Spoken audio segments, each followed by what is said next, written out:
Your user says they can hear the other side, but nobody can hear them. You have a SIP trace open in SNGrep right now.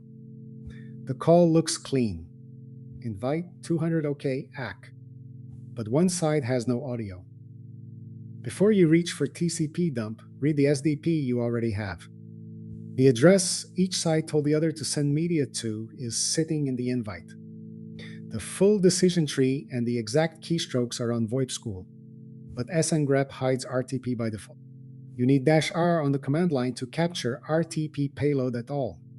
The setting behind it, capture.rtp, defaults to off.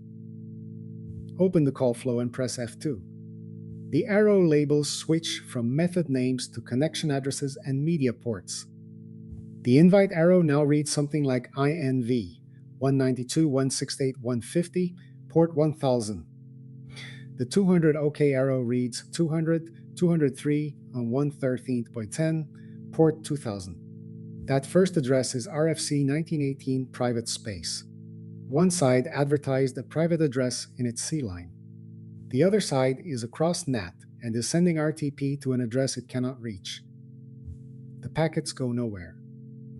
That is your bug. If both SDP addresses look routable, the next question is whether RTP is actually flowing. Launch SNGrep with -R to capture RTP payload, then press F3 inside call flow to draw the RTP arrows. Now you see the two failure scenarios. Side A sends and side B receives, but B sends nothing back. That is a broken media path on B, not a NAT problem on A. Or side A sends and side B never receives. That is the private C line you already caught, or a public address that is still wrong. Order matters. First, read the SDP on the server. Press F2. Look for a private address on the arrow. Second, confirm the RTP direction. Use -R and press F3. Third, only if the server cannot settle it, capture on both ends.